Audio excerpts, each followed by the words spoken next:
미국의 어느 마을에 한 아버지가 작고 작은 어린 딸과 함께 어딘가로 급히 발걸음을 옮깁니다. 하지만 진하고 끈적한 무언가에 사색이 되어 놀라는 일이 벌어지고 말았는데요. 아버지와 함께 있던 그 작았던 미국인 소녀는 고등학생으로 성장하고 중국인 학생과 대치하는 일을 마주하게 되었고, 이내 눈물을 흘리며 누군가의 손을 잡고는 사죄하며 자신의 모든 것을 내려둔 채 큰 결심을 하게 되는데요.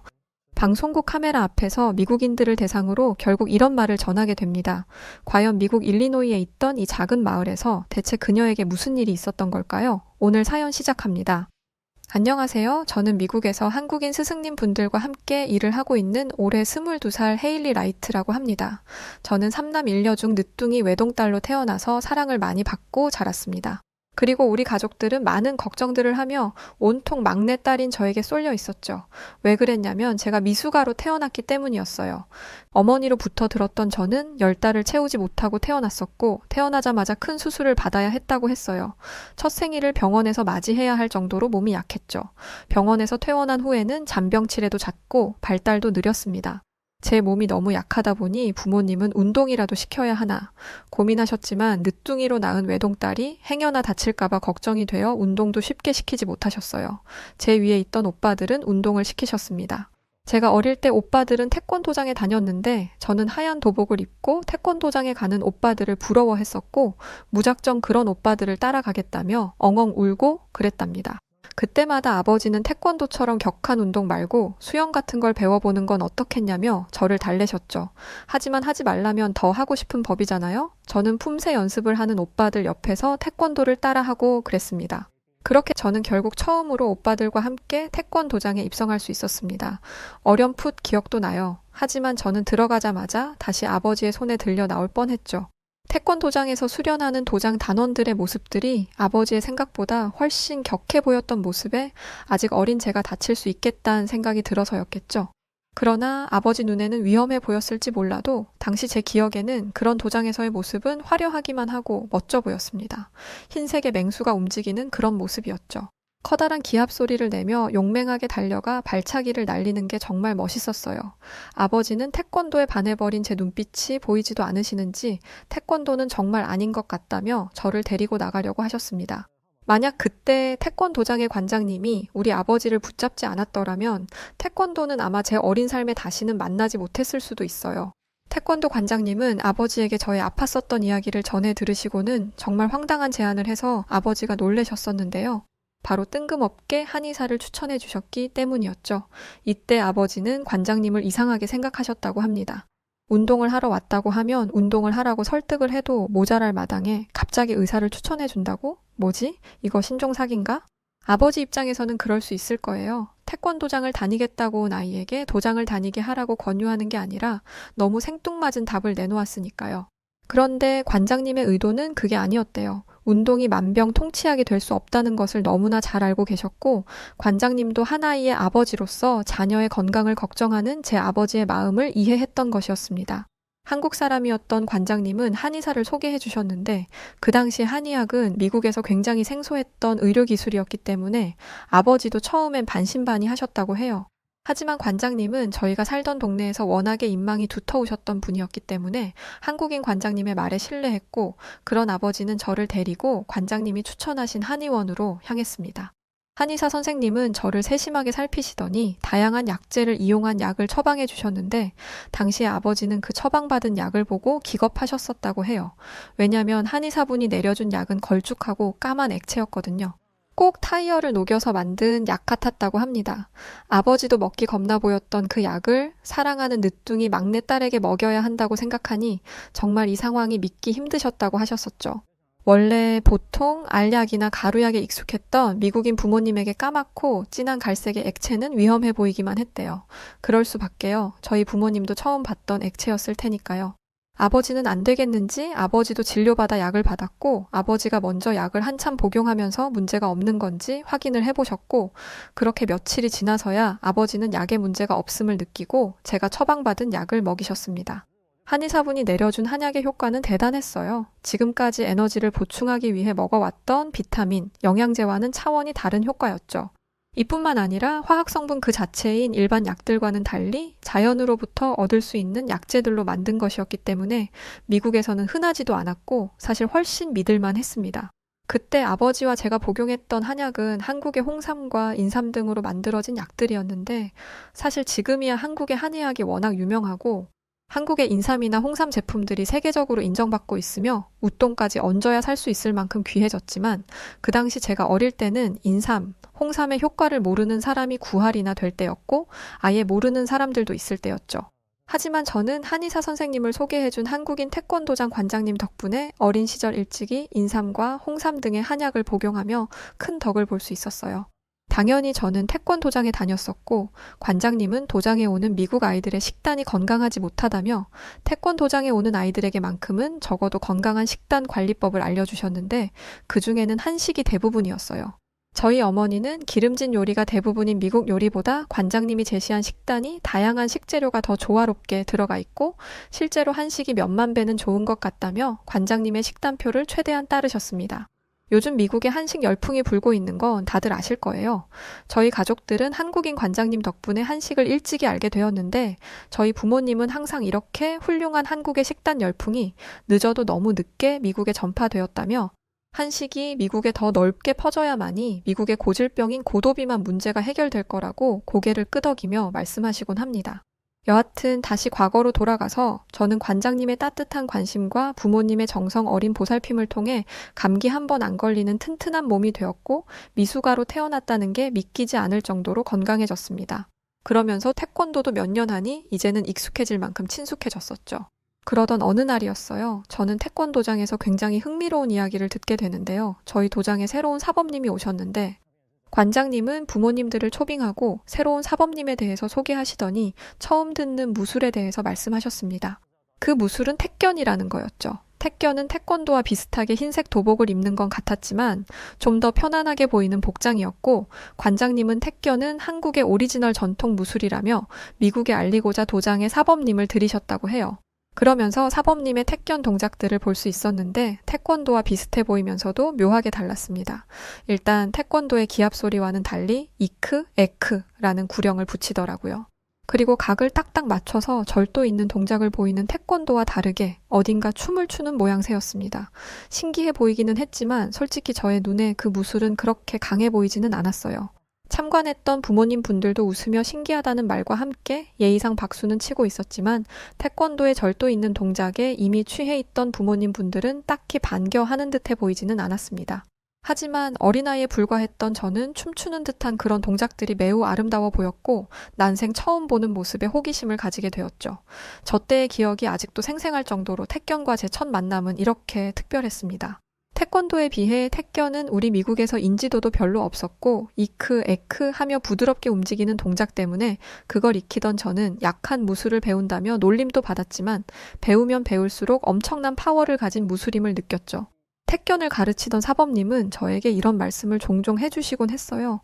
택견의 힘을 아는 사람들은 절대로 택견을 함부로 이야기하지 못한다는 말씀이셨죠. 택견에는 살상용으로 쓰이는 기술이 따로 있는데 그 기술은 사람의 혈자리를 정확히 공격해서 재기불능 상태로 만드는 아주 위험한 기술이라 함부로 전수하지도 않는다고 하더라고요.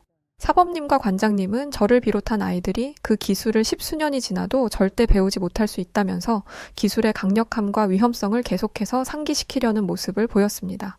대체 얼마나 무서운 기술인지 궁금할 정도로 말이죠. 근데 그게 아니더라도 택견은 이미 충분히 강력했습니다.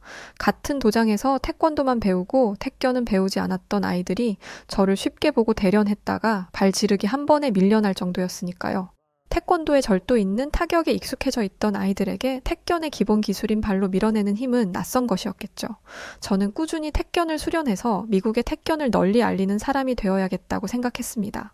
그러나 저에게 큰 시련이 찾아왔죠. 아무래도 택견과 태권도를 병행하여 수련해서였는지 운동을 하다가 심각한 햄스트링 부상을 입게 되어버리고 말았죠. 재활을 해도 회복은 더뎠고 조금 괜찮아져서 운동을 다시 시작하면 얼마 지나지 않아 다시 부상을 입어버리니 꾸준히 운동을 할 수가 없더라고요. 하고 싶은 걸 못하는 상황이 반복되니 스트레스가 쌓였고 운동을 하지 못한 채로 많은 시간을 그냥 보내야만 했죠. 그렇게 당시의 부상으로 인해 태권도와 태견은 점점 희미해지기 시작했습니다. 시간은 흐르고 고등학생이 되었던 저는 평범한 학생들과 다르지 않게 대학 입시를 준비했습니다. 저와 비슷한 이유로 힘들어하는 사람들을 돕기 위해서 재활의학과에 들어가려고 했죠. 하지만 학업 스트레스를 풀 수 있는 곳이 없더라고요. 그래서 결국 제 유일한 도피처인 태견을 통해 스트레스를 풀고는 했습니다. 그렇게 저만의 건강한 방법으로 스트레스도 풀고 공부를 하며 살고 있던 중 제 평화로운 삶을 방해하는 존재가 나타났습니다. 바로 학교에서 중국계 학생 차오를 만나게 된 것이었죠. 차오는 제가 아시아 전통 무술을 배운다는 걸 듣고는 제가 당연히 쿵후를 배울 거라고 생각하더라고요. 쿵후가 아니라 태견을 배운다고 말하자 차오는 서글서글 웃던 얼굴을 싹 지우고 비아냥거리기 시작했습니다. 뭐라고? 뭐라고? 어디서 들어보지도 못한 무술을 배워? 그게 뭔데? 태견의 인지도가 낮은 건 사실이긴 했기에 이런 반응에 대해서는 이해했죠. 그리고 또 사실 태견에 대해 설명하는 건 어려운 일이 아니었어요. 하지만 그럼에도 차오의 비아냥거리는 태도가 영 불쾌했습니다. 이렇게 말하더군요. 전 세계에 있는 무술은 다 들어봤지만 태견? 그건 들어본 적도 없어. 어디 허접하기 짝이 없는 그런 무술 아니냐 그 정도면? 아니 근데 그거 무술은 맞는 거야? 노인들 체력 수양하는 체조 같은 거 아냐? 저는 그런 차오의 말에 기가 막혀 한숨을 푸하고 내쉬며 태견이 어떤 무술인지 설명했습니다.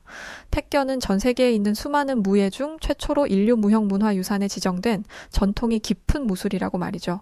전통이 깊고 오래된 무술이라고 해서 다 좋은 무예는 아니라고 차오는 말했지만 저는 차오에게 이렇게 이야기해줬죠. 오래된 전통 무술이 좋은 게 아니라 좋기 때문에 오래된 전통 무술이라고 말이죠. 저는 왕의 가장 가까운 곁을 지켰던 호위 무사들조차도 태견 고수들이었다고까지 말했지만 차오는 태견의 우수성을 이해해보려 노력하기는커녕 들으려고도 안 했습니다. 그러면서 지 말만 하더군요. 중국의 쿵후는 장풍, 기공 점혈술 같은 비기 같은 것도 있다는 헛소리를 하질 않나.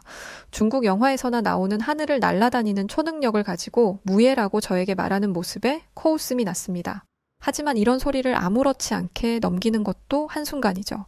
이걸 한 달 내내 듣다 보니 미칠 것 같더군요. 저는 참다 못해 틈틈이 운동하던 태권도장 관장님에게 이 이야기를 전했어요. 관장님, 지들은 얼마나 잘났다고 태견을 무시하죠. 어떤 무술인지 본 적도 없고 겨뤄본 적도 없는데요. 저는 태견을 무시하는 중국놈 때문에 답답하고 화가 나 죽겠는데 저의 이야기를 들은 관장님은 기분 나쁘시지도 않으신지 차분하셨습니다. 관장님, 화도 안 나세요? 지금 그 녀석이 태견을 무시했다니까요? 제 말을 잠자코 들으시던 관장님은 굉장히 온화한 표정을 지으시며 저에게 이렇게 말씀하셨습니다. 헤일리, 너는 태견을 그동안 단순한 스포츠 정도로 보고 있던 것 같구나 라는 말씀이셨는데 이 말은 제 머리를 순간적으로 멍하게 만들어버렸습니다. 자고로 무예를 익히는 무도가라면 마음을 다스릴 줄 알아야 한단다. 그런 말에 기분 나쁘고 화가 난다는 건 아직 마음 수련이 부족하다는 뜻이야. 그리고 관장님은 한마디를 더 덧붙이셨는데 이 말을 듣고 나니 얼굴이 새빨개져서 고개도 못 들겠더라고요. 그들이 태견을 무시했다고 해서 너까지 그래서는 안 되는 거야. 비난과 비판은 분명히 구분해야 하는 거고 무예의 무자도 모르는 친구의 험담에 괜히 휘둘려 마음 상해할 필요 없단다. 역시 관장님이셨습니다. 태견은 외유내강 그 자체의 무술인데 제 모습은 내유외강 그 반대로 행동했으니 부끄러웠죠. 이후 학교에서 차오의 험담에 아무런 대꾸도 안 했고 그냥 그러려니 했었습니다. 제가 마음을 다스리기 위해 입을 다물자 차오는 제가 꼬리를 내렸다고 생각했는지 아주 기세등등해졌어요.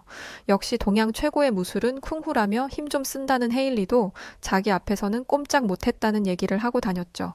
그리고 결국 일이 터지고야 말았습니다. 학교에서 시끄러운 소란이 있길래 소란의 근원지로 갔더니 차오가 한 학생을 넘어뜨린 채 일방적으로 구타하는 모습이 보였어요. 곧장 선생님들이 달려오셔서 싸움이 진압되었지만 구타당한 학생은 한동안 병원에서 치료를 받아야 했습니다. 중국인 차오는 잘못을 반성하는 기미를 보이지 않았죠. 오히려 다른 학생들에게 자기가 구사한 쿵후 기술을 받냐며 으스댔습니다. 하지만 제가 본 장면은 기술이라 말하기 조잡한 것이었습니다. 그냥 개싸움 그 자체였죠. 무엇보다 중국인 차오가 때렸던 아이는 학교에서 가장 몸이 약하고 왜소한 조셉이었습니다. 그날 이후로 시간이 지나면 지날수록 학교에서 약한 학생들을 괴롭히는 일을 범했고 학교에 있던 학생들도 차오와 눈이 마주칠까 겁을 냈었죠. 실제로 차오는 여자아이치고는 살집이 있는 친구였어요. 결국 차오는 학교에서 정학 처리를 당해야 했습니다. 그런데 너무 웃기게도 차오는 그게 부끄러운 일인 줄 모르는 모양이었어요. 오히려 자신의 정학 처리를 자랑스럽게 여겼습니다. 학교가 끝나는 시간대이면 늘 학교 입구에서 정학 당하기 전처럼 하교하는 아이들을 괴롭혔죠. 일부 아이들은 일부러 1시간이고 2시간이고 학교에서 시간을 보냈다가 가는 경우도 있었습니다. 관장님의 깊은 가르침이 있었지만 저는 정말 도저히 참기가 힘들었어요. 그래서 똑같은 짓을 하고 있던 차오에게 찾아가 너가 그렇게 훌륭하다고 떠드는 쿵후 맛 좀 보고 싶다며 대결하자 말했죠. 그 모습을 지켜보던 아이들이 순식간에 모여들었고 자칭 쿵후 마스터라고 떠들던 차오와 제대로 한판 붙게 되었습니다. 근데요, 대결 과정을 자세히 이야기해봐야 무슨 의미가 있겠습니까? 결론만 말씀드리자면 저보다 몸무게가 20kg는 더 나갔던 차오는 제 택견 기술 한 방에 그냥 나가떨어졌습니다. 제가 이크 에크 하며 몸을 가볍게 움직이자 니 뭐하냐? 춤추냐? 라고 비아냥대자마자 3초 만에 기절해버렸죠. 솔직히 내심 땀나는 혈투가 되려나? 라는 생각도 했었는데 이게 무슨 싸움이라고 말할 수 있나요? 그냥 끝났습니다. 딱 3초 만에요. 기절했다가 정신을 차린 차오는 부끄러운지 아주 재빠르게 자리를 피해 달아나더군요. 정말 한심스러웠습니다.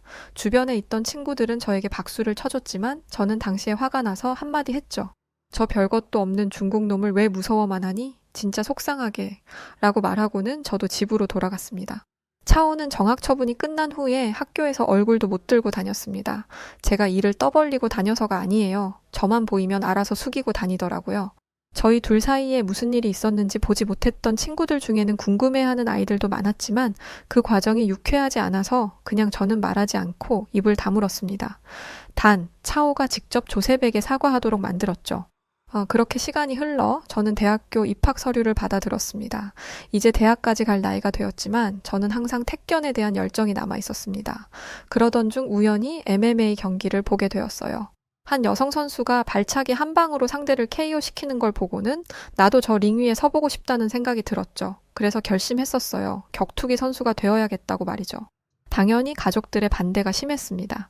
격투기 자체가 굉장히 격하고 경기를 치를 때마다 피를 보게 되는 게 사실이니까요. 당연히 허락할 부모는 없을 겁니다. 하지만 후회하고 싶지 않다는 제 말에 결국 설득되셨습니다.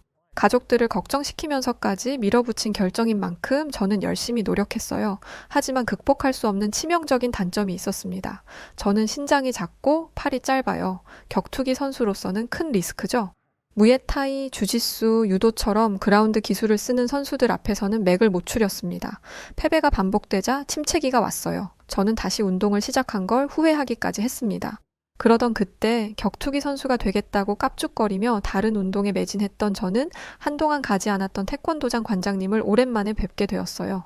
제 고민을 들은 관장님은 아주 쉽게 제 오랜 고민을 해결해 버리셨습니다. 헤일리, 너는 너가 뭘 가지고 있는지 잊어버렸나 보구나. 네가 좋아하던 택견은 어디에 갔니? 아차 싶었습니다. 생각해보니 저는 무의식적으로 택견 기술을 쓰지 않고 있었어요.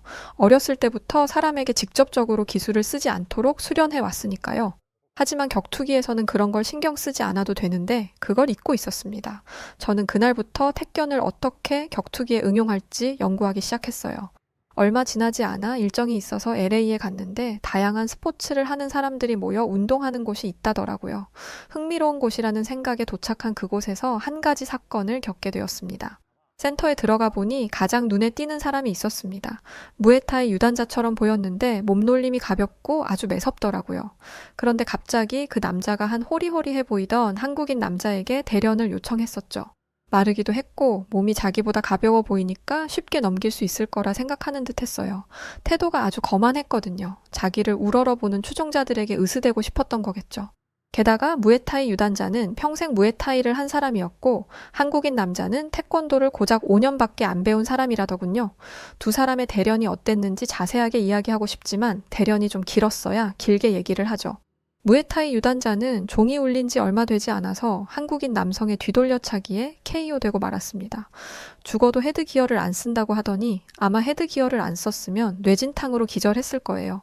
물론 운이 좋게 뒤돌려차기가 한 방에 무에타이 유단자의 얼굴에 꽂히면서 대결이 끝나버린 걸 수도 있지만 어릴 때부터 태권도와 택견을 배워온 저는 태권도의 발차기가 얼마나 무시무시한지 잘 알고 있었습니다.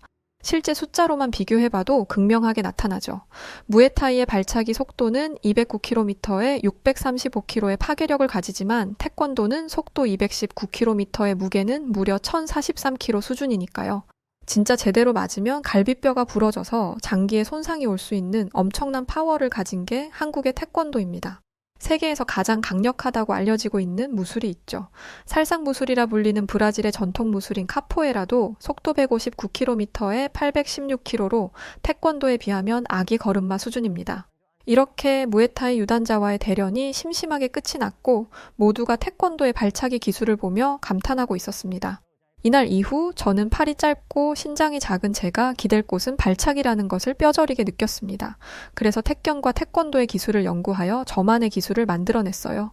이때부터는 승리가 제일 쉬웠습니다. 패배의 아이콘이었던 제가 승리의 아이콘이 되는 데는 그리 오랜 시간이 걸리지 않았죠. 물론 비판의 목소리도 있었습니다. 그라운드 기술을 사용하는 레슬링, 주짓수는 중심축이 아래로 내려가 있어서 태권도로는 무너뜨리기 쉽지 않을 것이라는 것이었죠. 하지만 그런 비판을 하는 사람들이 간과했던 게 있었죠. 저에게는 태견이 있었습니다. 태견과 태권도의 조합이라면 못 이길 스포츠가 없어요. 제가 주로 쓰는 무술이기 때문이 아니라 이건 누구도 반박할 수 없는 팩트입니다. 제 주특기인 돌려차기로 턱을 날려버리면 100이면 100 모두가 바닥과 인사를 하게 되죠. 승리에 승리를 거듭하며 많은 프로 선수단에서 저를 지켜봤고 아마추어 마지막 경기가 있던 날 상대 선수는 저의 움직임을 많이 봤다고 합니다. 그래서인지 제가 발차기를 하자 제 다리를 잡아버리는 장면이 있었습니다. 그 순간 저는 태견 기술인 몸을 돌려 반대쪽 다리로 상대 선수의 턱을 날려버렸어요. 하지만 상대의 기습적인 모습에 저도 모르게 튀어나온 기술이었고 이날 저의 상대 선수 턱은 부러지면서 큰 부상을 입게 되는 사건을 마주하게 되었었습니다. 상대 선수는 앰뷸런스에 실려 병원으로 후송되었고 경기에서 이겼지만 저는 당황해서 어쩔 줄 몰랐었어요. 뿐만 아니라 승리한 저에게 쏟아진 건 환호가 아닌 우려였죠. 물론 저의 화려한 기술을 좋아하던 사람들도 분명히 있었습니다. 방송국에서 취재를 왔던 기자들은 대체 이런 기술들은 어디서 배웠고 어디서 온 거냐는 질문이 쇄도하기도 했었습니다. 하지만 저는 마음이 복잡했어요. 저와 대결했던 상대 선수는 턱뼈가 부셔졌으니 한동안 병원 치료를 받아야 할 것이고 많은 시간 재활에 힘써야 할 겁니다. 어쩌면 더 이상 운동을 할 수 없게 될지도 몰랐었죠. 저는 모든 인터뷰를 뿌리치고 라커룸으로 돌아갔습니다. 이후 곧장 상대 선수가 실려간 병원으로 향했는데요. 가면서도 마음이 복잡했습니다. 물론 정당하고 합법적인 대결에서 나온 부상이었지만 제 마음속 깊은 곳에서는 승리했다는 포효보다 상대에 대한 사죄가 급선무였습니다. 알고 보니 상대 선수는 저와 같은 또래의 어린 나이였는데 아이가 있는 여성이었죠. 아이와 자신의 생계를 위해 링에 올랐던 친구였는데 저와의 경기에서 턱이 부서지는 큰 부상을 당했으니 죄책감이 물밀듯 밀려왔습니다. 몇 날 며칠을 병원에서 상대 선수였던 동갑내기 또래 곁을 떠나지 못하고 이러지도 저러지도 못하고 있었답니다. 말을 할 수 없었던 상대 선수는 저의 그런 모습을 보고는 메모지에 글로 적어 자신의 이야기를 하더군요. 나는 괜찮아요. 이렇게 상대 선수의 부상을 걱정해주는 선수는 당신이 처음입니다. 저는 괜찮고 당신과 멋진 대결을 할 수 있어서 기쁩니다. 그만 곁에 있으셔도 되니 얼른 집에 가셔서 쉬세요. 라는 문구가 있었죠. 저는 병원 침대에 누워있던 상대 선수에게 깍듯하게 인사하고 집으로 발걸음을 옮겼습니다. 집에 가는 내내 괜히 막 눈물이 나왔었어요. 왜 그랬는지는 저도 모르겠더라고요. 집에 도착하니 마당에 저희 부모님과 태권도장 관장님 그리고 사범님이 함께 이야기를 나누고 계셨었어요. 그리곤 저를 보자 모두 일어나셔서 지그시 바라봐 주셨어요. 그 모습을 보는데 또 눈물이 왈칵하고 쏟아지더군요. 정말 태어나 그렇게 크게 울어본 건 난생 처음이었습니다. 모든 상황을 알고 계셨던 관장님은 그런 저를 토닥이며 이렇게 말씀해 주셨습니다. 아직 어린 줄만 알았던 헤일리가 이제 어른이 다 되었네. 경기에서 이겼다는 기쁨보다 패배하고 다쳤을 상대 선수를 생각하는 마음을 보니 그동안 도장에서 너가 배웠던 무예들이 잘 전달된 것 같아 매우 기뻐. 네, 정말 그랬습니다. 실제 미국에서는 상대 선수를 제압하고 이겼다면 포효하고 승리에 잔뜩 도취되는 것이 당연한 일이었죠. 하지만 저는 그런 승리의 기쁨보다 관장님 말씀대로 다쳤을 선수가 더욱 걱정되었습니다. 어디서 이런 마음이 나온지 몰랐지만 태권도와 태견을 연마하면서 마음 수련도 되었던 모양이었어요. 옆에 계시던 사범님은 태권도도 그렇지만 태견의 파괴력은 굉장히 무서운 무예라고 말씀하셨어요. 저는 그날 이후로 아마추어 선수에서 프로 선수로 데뷔할 수 있는 기회를 받았지만 저는 제 걸음을 멈추었습니다. 사실 프로 세계에서도 자신 있었지만 아무래도 제가 배웠던 택견은 이런 격투기에서 쓰는 무예가 아니란 걸 느꼈기 때문이었죠. 실제로 제 경기 이후 보도된 신문 기사에는 한국의 전통 무술들은 신체 능력만 강하게 하는 것이 아니라 인간 그 자체를 강하게 만든다라는 제목으로 실리기도 했습니다. 제가 프로 선수 데뷔를 포기하자 많은 방송국에서 인터뷰를 하기 위해서 찾아왔었어요. 그래서 저는 솔직한 마음을 말씀드리기 위해서 카메라 앞에 섰고 이야기했습니다. 제가 배운 한국의 전통 무예 택견은 정말 강력한 무술입니다. 주도권을 장악했을 때도 상대를 배려해야 하는 무술이기도 하죠. 여러분들은 낯설게 느낄지도 모르시겠지만 택견은 단순한 무술, 그 이상을 넘는 무술이죠. 택견의 정신, 예절, 배려, 인성 이런 키워드는 격투기에서 다루기에는 아깝다는 생각이 들었습니다. 저는 제 스승님인 김춘석 관장님과 이성진 사범님과 함께 우리 미국 땅에서 택견을 전수하는 일을 하고 싶습니다. 그게 제가 프로 격투 선수가 되는 것을 포기하고자 하는 이유입니다. 요즘 미국에 올바르지 않은 정신으로 막 사는 청소년들이 많습니다. 이런 학생들의 정신을 개조하기 위해서 문제 학생들에게 택견을 가르치는 일을 하려고 합니다. 인터뷰를 마치고 난 뒤 부모님이 저를 찾아와 꼭 안아주셨고 저의 꿈을 지지해 주셨습니다. 저는 아직도 배움을 갖는 우리 한국인 스승님 분들의 제자이면서 미국 아이들을 지도하는 코치로 지내고 있어요.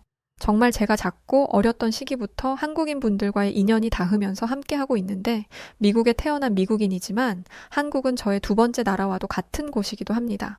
여기에서 앞으로도 최선을 다해 태권도와 택견을 널리 전파하고 우리 스승님 분들과 같이 훌륭한 지도자가 되도록 노력하겠습니다. 자, 오늘 사연은 여기까지입니다. 택견, 엄청 멋진 무술이죠. 예전에 그 양동근 씨가 주연으로 나왔던 최배달 실화, 바람의 파이터 영화에서 나왔던 무술이 바로 택견이라 감명 깊게 본 적이 있어요. 태권도처럼 택견도 많은 나라에 전파되고 알려졌으면 하는 바람이 드네요. 그리고 사연뿐만 아니라 이런 일을 하심에 정말 한국인으로서 감사합니다. 네, 그럼 오늘 사연 어떻게 들으셨나요? 오늘 사연이 재미있으셨다면 구독, 좋아요, 알림 설정 부탁드리고요. 지금까지 사연을 읽어드리는 여우튜브 송은지였습니다. 영상 끝까지 시청해주신 모든 분들 고맙습니다. 그리고 여우튜브 구독자분들 항상 진심으로 감사드리고요. 언제나 늘 사랑합니다. 당신만의 여우튜브가 될래요. 당신만의 사연을 들려드릴게요. 언제나 여우튜브와 함께해요. 다양한 해외 사연들을 들려드릴게요.